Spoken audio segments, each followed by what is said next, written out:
and so I just can't decide what to do. That guy next door ran over and killed my dog. I don't know if I should go over and forgive him, or take a baseball bat to his face. If I could only do the right thing. This guy on the front of this case there, his name is Shelton Jackson Lee, better known as Spike Lee.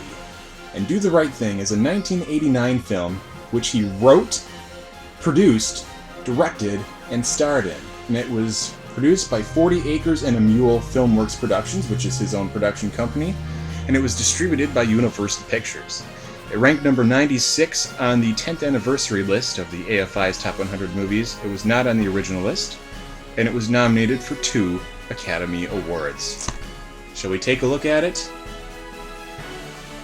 Guess I'll take that as a yes. So today we're going to look at the movie Do the Right Thing. And as you can see, I have dressed up real well for the event. And I've brought along my lunch, which is this lovely bowl of crackers, because I like to take care of myself. And as I had mentioned, Do the Right Thing has been nominated, or was nominated, for 2 Academy Awards, those of Best Original Screenplay for Spike Lee, and Best Supporting Actor, Danny Aiello. And the movie Do the Right Thing takes place in a neighborhood in Brooklyn. And a little information for you people who may not be informed about this. Brooklyn is not the name of a city. It is not. Brooklyn is a borough in New York City. So whenever someone says Brooklyn, don't think that it's a city, because it's not. I know a lot of people don't know that. So that's your geography lesson for today. Maybe some other time we can talk about whether or not Scotland or England are countries, whether or not Australia is an island or not, and whether Mexico is a part of Central America. I was actually watching Jeopardy a few days ago, and there was a clue that said North America only had 3 countries in it. I don't know when that happened, but apparently it did, without my knowledge. Back to the movie. So the story of Do the Right Thing follows this guy named Mookie, who's played by that one guy, Spike Lee. And he works at this pizza shop called Sal's. And it's really an interesting story, or interesting movie, because it all takes place on this one day, and it's beaten into our faces right at the beginning of the movie that it's the hottest day ever. And so it basically is just a story of the neighborhood on that day and how Mookie interacts with all these different things that are going on. There's really no major straightforward plot to it. There are just a bunch of different characters who are introduced who all have their own things going on, and people try to do the right thing. That's a real bad representation of it, but I'm just eating a cracker right now. Let's move on. So there's the Mookie character, like I said, Spike Lee's guy, and he works at the pizza place, and he's an interesting guy. He's got this girlfriend that he has, and she has a baby named Hector, and so, but they don't live together, and he has to help take care of her, and it's kind of noted that Mookie's not a very ambitious guy. He doesn't work very hard at his pizza place job. He almost loses his job at one point, and he lives with his sister, and his sister complains that he doesn't work very hard, and so that's the guy Mookie. He just kind of does what he does. So like I had mentioned also, the neighborhood is also just full of a bunch of random characters who do whatever they do. There's a guy who carries a boombox around all the time playing Fight the Power from Public Enemy, and he just does that all the time. Then there's a group of teenagers who just hang out and do stuff. If you look closely, or probably don't even have to look that closely, you see one of the characters is played by Martin Lawrence in one of his early film roles. There are also a group of 3 guys who just kind of sit around and commentate on what's going on. And so there's just kind of like this mishmash of people who are hanging out on the hot day and just doing what they're doing and hanging out. So I kind of beat that to death too. This is a great review.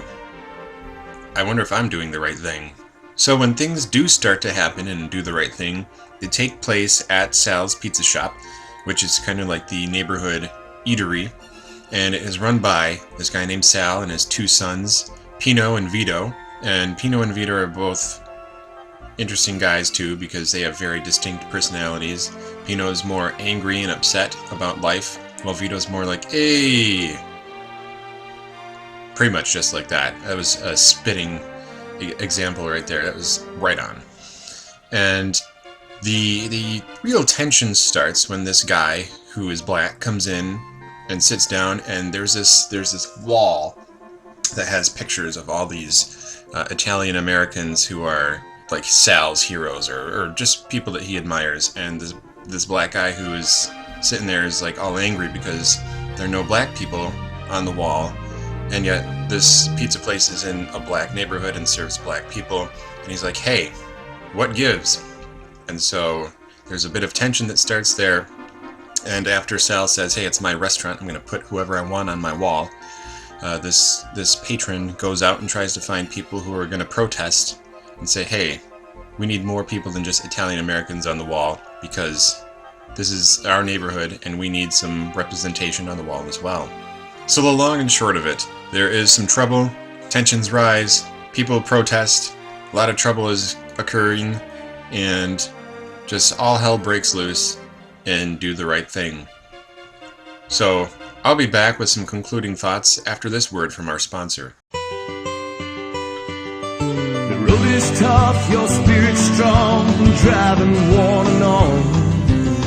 Cloche America, Cloche Barbasol. America, you're looking good, handsome, free and tall. Cloche America, Cloche Barbasol. Cloche Barbasol. So as you might be able to tell from the tone of my review, I was not very impressed with this movie.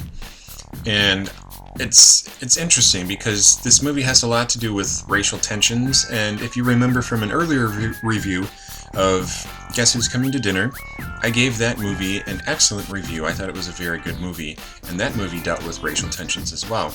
But this was a lot different because it was not a feel-good story. It didn't really end on a high note whatsoever, and it was just filled with hate, it seemed. Hate and violence and dislike based on race, and it just didn't sit well with me one bit. And although I think the story was interestingly done, and the fact that it just takes place over this one day and it's filled with a bunch of different characters who are just kind of doing what they're doing, and it still seems to kind of work even doing that, it just didn't feel like a very good movie just because of how it made me feel. And in addition to everything I'd already mentioned, there are other tensions as well. Mookie, like I said, not being ambitious. There's some tension between himself and Sal because he thinks Sal is trying to make a move on his sister. And there are a bunch of other things like that as well. It just didn't seem to go very well over with me. So, I've made that clear. And I'm going to give this movie a 3 out of 10. That's a big old 2-pair. But I'm hoping for good things for the next movie. It's a Western movie. It's called The Searchers, and it stars John Wayne. It was directed by John Ford. I can tell you more about that one later. So, okay, I'm trying to do the right thing, and I've decided, yes, I'm going to go over and bash his face in with a baseball bat. There are more decisions I need to make. Am I going to go over there in the middle of the day, or am I going to break in at night? Am I going to go right for his face first, or should I go for his shins? Should I eat a big meal beforehand? Should I go on an empty stomach and make me even more angry? What am I going to wear? Am I going to dress up like a clown? Or am I going to dress up like a poodle? What should I do when I get there? Should I say hello, goodbye?